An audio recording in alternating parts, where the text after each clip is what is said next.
Dans cette vidéo, les mates, on va analyser 5 questions pièges. Allez, top jingle!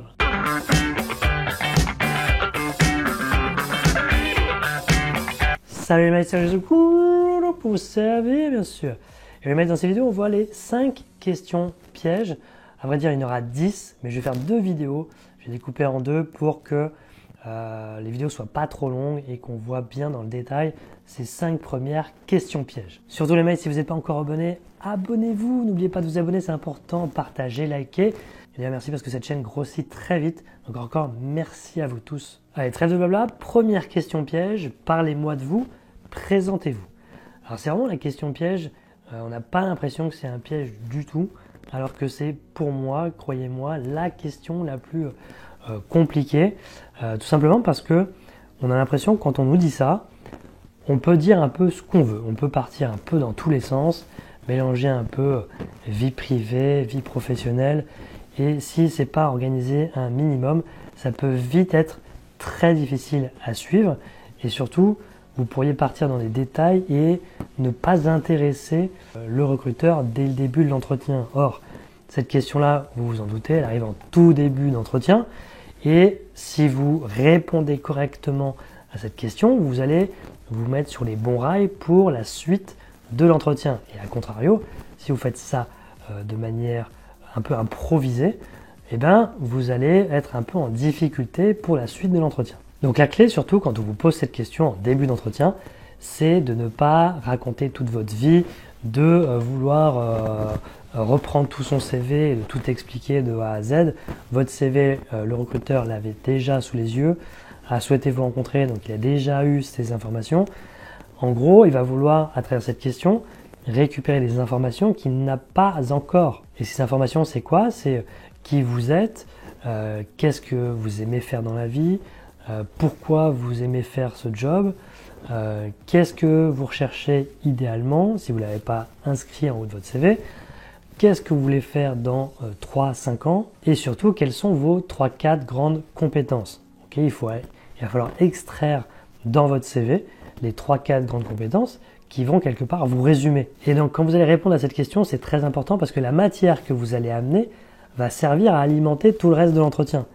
Donc plus vous aurez préparé cette question, plus vous saurez ce que vous voulez amener comme matière au recruteur, plus vous allez quelque part maîtriser l'entretien, puisque le recruteur, tout naturellement, il va s'appuyer sur ce que vous allez lui donner pour après faire tourner l'entretien. Okay, il ne va pas aller, si vous lui facilitez la tâche et que vous lui amenez de la matière, et il ne va pas aller chercher autre chose, okay, il va s'appuyer sur ce que vous lui dites. Deuxième question piège, quels sont vos défauts ou quel est votre défaut principal? Alors là, bien évidemment, il ne faut pas sortir un défaut ou des défauts qui vont être rédhibitoires pour le poste en question. Prends un exemple, si vous voulez travailler par exemple dans une tour de contrôle, okay, sur un aéroport, et que vous avez du mal à vous concentrer, que vous êtes un peu distrait, vous avez un trouble de la concentration, ça risque d'être un petit peu compliqué. Donc au-delà de cet exemple un peu extrême, vous l'aurez compris, il faut bien faire ressortir un défaut qui peut, quand on travaille dessus, se transformer en qualité. Un exemple, vous dites que vous êtes un petit peu timide au quotidien, mais que vous travaillez dessus et que notamment vous prenez des cours de théâtre ou de je sais pas ce que vous voulez. Ok, donc ça montre que c'est pas quelque chose de rédhibitoire, ok, ça se travaille. Vous pouvez ne plus être timide ou être moins timide en allant vers les autres, en travaillant en équipe. Et c'est justement le type de job que vous recherchez qui vous permet de travailler davantage en équipe et de travailler sur votre timidité. Et du coup d'expliquer que c'est pas du tout un frein à votre vie professionnelle. Voilà, bien au contraire, cette prise de conscience vous a permis d'aller prendre des cours de théâtre et d'être plus à l'aise au quotidien dans votre vie professionnelle. Donc si vous voulez avoir une idée des défauts qui sont que l'on peut se dire en entretien, il y a une vidéo sur cette chaîne que vous pouvez aller consulter. Donc vous pouvez mettre celle-là sur pause et aller checker la vidéo sur les défauts. Troisième question piège assez type, c'est où vous voyez-vous dans 3-5 ans? Alors pourquoi un recruteur pose cette question-là? C'est pour voir si vous êtes dans une démarche cohérente lors de votre recherche d'emploi. Alors prenons un exemple qui sera encore plus parlant si on prend un exemple par exemple, pour un stage. Quand on cherche des stages, en général, on ne sait pas trop, on est un peu en début de carrière, surtout si on fait par exemple une école de commerce, il y a tellement d'opportunités à faire derrière que voilà, on peut se chercher un petit peu. Imaginons que vous postulez un poste de, je sais pas moi, ingénieur commercial, ok, donc commercial, et on vous pose cette question-là, où voyez-vous dans 3-5 ans, et vous dites, ah mais je me vois bien responsable administratif et financier ou DAF, et là, bah, on va se dire, mais c'est bien, enfin, là vous voulez être commercial pendant un stage, mais en fait vous voulez être DAF dans 3-5 ans. Alors on va dire, mais pourquoi vous ne faites pas directement un stage plutôt dans l'audit, dans le contrôle de gestion, qui sera la voie logique pour aller vers un poste de DAF. Okay, donc voilà, c'est un exemple qui montre que, même si donc ça c'était pour un stage, donc c'est un peu plus gros on va dire, mais il faut bien voir une évolution logique dans votre parcours entre le poste que vous voudriez occuper là, maintenant tout de suite, et celui que vous voudriez occuper dans 3-5 ans. D'accord ? Parce que si ce n'est pas une évolution logique, bah, le recruteur aura tendance à privilégier, à donner ce job plutôt à quelqu'un qui justement s'inscrit dans une démarche cohérente. Quatrième question, pourquoi êtes-vous le candidat idéal? Alors ce type de question, il faut vraiment faire ressortir sa motivation. D'accord? Alors, il y a deux choses. Le candidat idéal, ça veut dire que vous avez suffisamment d'expérience pour occuper ce poste-là. Donc si vous les avez, n'hésitez pas à l'exprimer, à le mettre en avant. D'accord? Si vous avez cette chance d'avoir le bon diplôme, les bonnes expériences, c'est top. Si vous avez ça ou pas tout à fait ça, ou beaucoup moins, vous pouvez beaucoup plus jouer sur la motivation. D'accord? Pourquoi je dis ça? C'est que même sur un candidat idéal, il ne faut surtout pas croire que c'est quelqu'un qui maîtrise tout à 100%.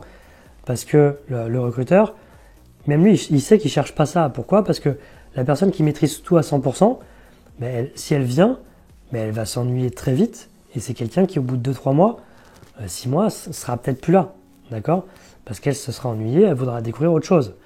Alors que quelqu'un qui a une marge de progression, qui a suffisamment de base, mais qui a une marge de progression, et qui a surtout une énorme motivation d'apprendre, c'est quelqu'un qui sera certainement plus productif au quotidien, et surtout quelqu'un qui va rester plus longtemps dans les équipes et potentiellement dans l'entreprise. Parce que si en plus l'entreprise peut l'accompagner, d'où la question d'avant, où voyez-vous dans 3-5 ans, si l'entreprise peut vous accompagner vers le poste que vous voulez faire justement dans 3-5 ans, là c'est un recrutement qui est top, puisque il ne faut pas oublier qu'un recrutement c'est un investissement pour une entreprise.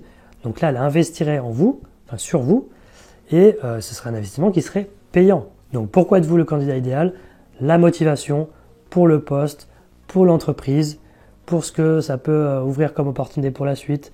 Voilà, faut pas hésiter à blinder les motivations. Et après, ce sera au recruteur de juger que vous êtes plus motivé que les autres. Cinquième question, êtes-vous intéressé par le poste? C'est une question franche et directe.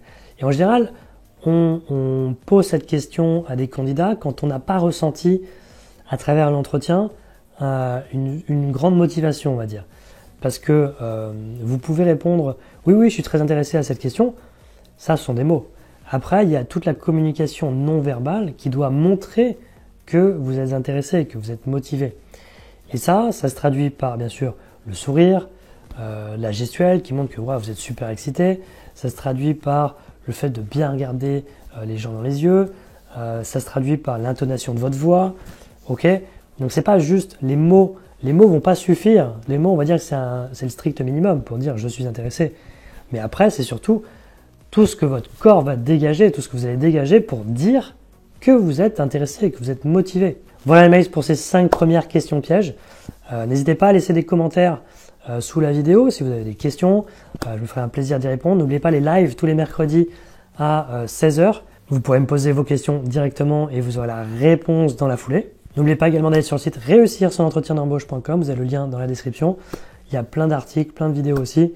Vous devriez trouver les réponses à vos questions. Voilà, mais c'est tout pour moi et je vous dis à très vite pour une prochaine vidéo. Allez, ciao!